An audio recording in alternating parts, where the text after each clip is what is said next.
السلام علیکم جناب، کیا حال ہے آپ بھائی؟ امید کرتا ہوں سب بھائی ٹھیک ہوں گے. اور میں جو بھی ویڈیو لگا رہا ہوں یہ ڈاکٹر نائک صاحب کو کسی نے سوال کیا ہے اور ڈاکٹر صاحب اس کا جواب دے رہے ہیں.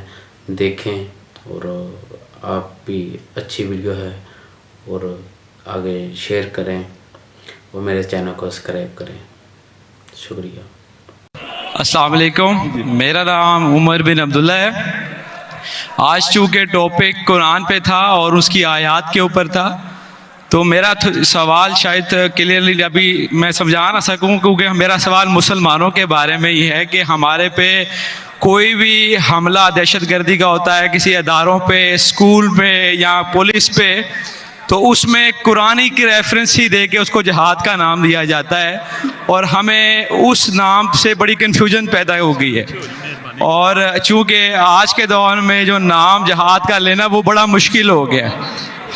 بس یہی سوال ہے. بھائی صاحب کا بہت اچھا سوال ہے. ہم دیکھتے ہیں کہ دہشت گردی کا حملہ ہوتا ہے کوئی اسکول پہ، کئی بے گناہ کا قتل ہوتا ہے اور کہا جاتا ہے کہ یہ قرآن میں جہاد ہے.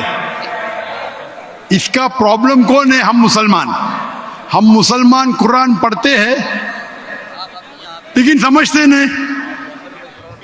میرے بیٹے نے تقریر کی تھی کراچی میں، کیا قرآن کو سمجھ کے پڑھنا ضروری ہے؟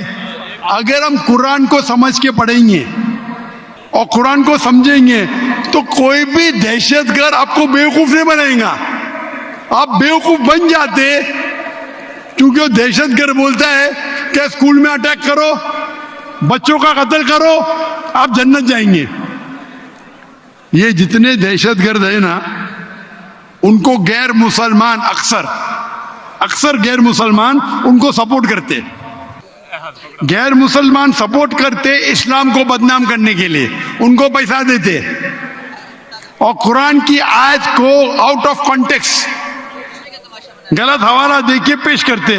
آپ اگر قرآن مجید کو سمجھ کے پڑھیں گے، میں نے تو تقریر میں کہا ہے، اگر ایک آیت ہر مسلمان جانے، سورہ مائدہ کی سورہ نمبر 5 آیت نمبر 32، اگر کوئی بھی بے گناہ کا آپ قتل کرتے، چاہے مسلم یا غیر مسلم، سوا قتل کے بدلے قتل، یا اگر زمین پہ فساد پیدا کر رہا ہے، یہ دو کے علاوہ اگر کوئی انسان مسلم یا غیر مسلم دوسرے کوئی انسان مسلم یا غیر مسلم کا قتل کرتا ہے، گویا کہ ساری انسانیت کا قتل کر رہا ہے. اور اگر ایک انسان دوسرے انسان کا، چاہے مسلم یا غیر مسلم ہو، اس کی جان بچاتا ہے تو گویا کہ ساری انسانیت کی جان بچا رہا ہے. اگر یہ آیت آپ اپنے دماغ میں ذہن میں رکھے تو کوئی بھی دہشت گرد آپ کو بیوقوف نہیں بنا سکتا ہے. غلطی کس کی؟ آپ کی.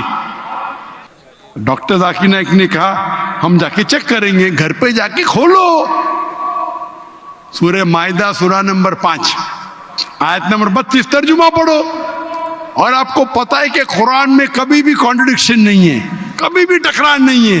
تو ایک آیت آپ کے دماغ میں آپ یاد کر لو، کوئی بھی دہشت گرد آپ کو بیوقوف نہیں بنا سکتا ہے. غلطی کس کی؟ آپ کی. یہ غیر مسلمان کیا کرتے ہیں؟ کچھ مسلمان کو بھڑکاتے ہیں اور کچھ قرآن کی آیت اور حدیث کو آیت کو توڑ مروڑ کے پیش کرتے ہیں، اور وہ کیا کرتے؟ اپنے نوجوان مسلمان کو بھڑکاتے. اس پہ تقریر دی ہے میں نے، اس ٹیررزم و مسلم مونوپولی، ایک تقریر کی ہے میں نے، دہشت گرد اور جہاد اسلام کے پس منظر میں. دیکھیے آپ، اور ڈیٹیل میں آنسر دیا ہوں میں. غلطی ہماری ہے کہ ہم قرآن مجید کو سمجھ کے نہیں پڑھتے. قرآن مجید سمجھ کے پڑھیں گے تو کوئی بھی آپ کو بیوقوف نہیں بنائیں گا. جی آپ نے دیکھا ڈاکٹر نائک صاحب نے جواب دیا ہے. اور میرے چینل کو سبسکرائب کریں، ٹھیک ہے، میرے چینل کو پروموٹ کریں. اوکے، اللہ حافظ.